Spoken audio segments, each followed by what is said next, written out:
not gonna lie, there is a teeny tiny amount of hate towards this.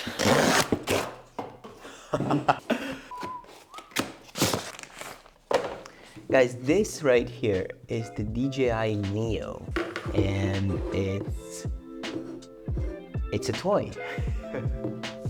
It's a fun toy to play with, and I have to say that I kind of love to hate DJI because they put out one of these like every other month or so. I think there's some DJI new drone. Okay, so we have some propellers, some spare propellers, but I don't think we need this because I mean it has guards, and let's be honest, I don't think I'm gonna fight this thing against anything, like hopefully.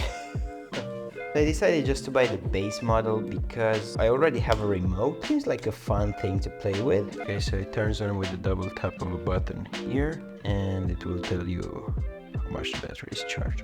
This is the DJI AIR 2S folded, and it's probably, yeah, it is bigger than this. Oh my god.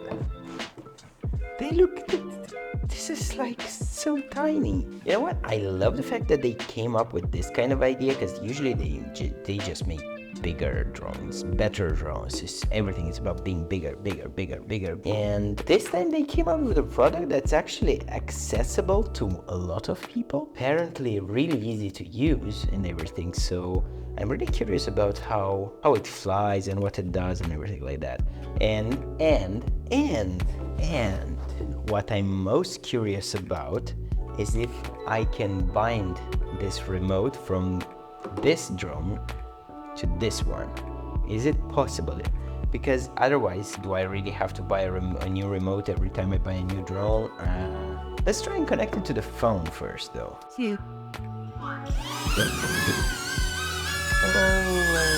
Okay. Unfortunately, the DJI NEO is not compatible with the old remote from the DJI AIR 2S. It's a bummer, but it is compatible with other remotes, newer ones. So if you buy this drone thinking that you can use the older remotes, it's not gonna happen.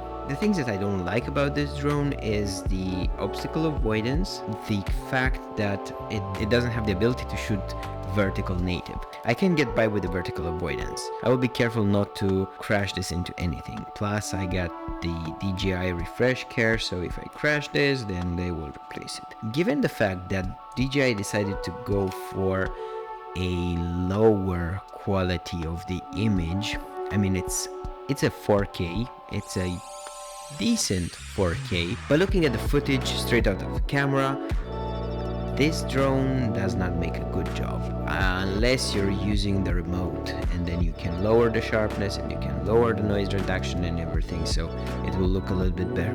This drone is fun and it's a little bit quirky, and I think DJI did this on purpose. Now I have an issue with this. It's the only thing I don't understand why they went with this choice, but they should have just put vertical camera in this drone. I'm even okay with only vertical. I don't even need horizontal because this is a social media drone. The quality coming out of this drone is basically perfect for social media. It doesn't really look very good on bigger screens.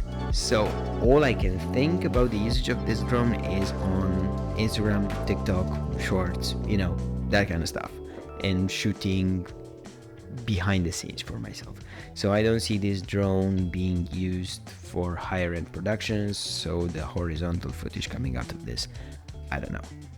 I just don't see it happen. Also, I think making a drone that's only vertical, it would be a bold ass move from DJI, but that's just me. Other than that, I really enjoy using it.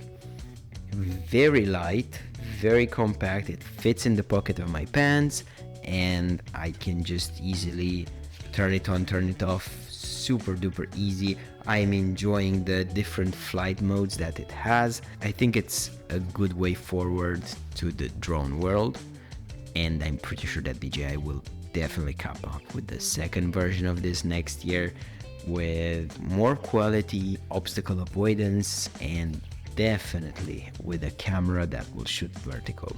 At least that's my hope.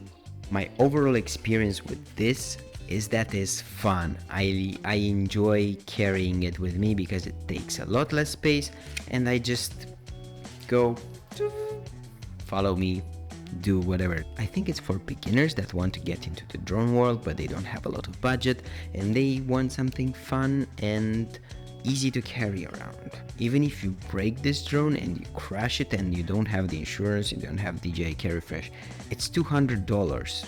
So it's not a big hole in your pocket. I see this for travelers who want to pack really light and for people who want to shoot BTS, but they don't want the Insta360 with them, or they don't want to pay for somebody to be around them. So you just take this, it will follow you, especially if you shoot in like open spaces or like a huge garage or something like that, you know. It will just stick next to you, and wherever you move, the drone moves. Just be careful not to, you know, hit a wall.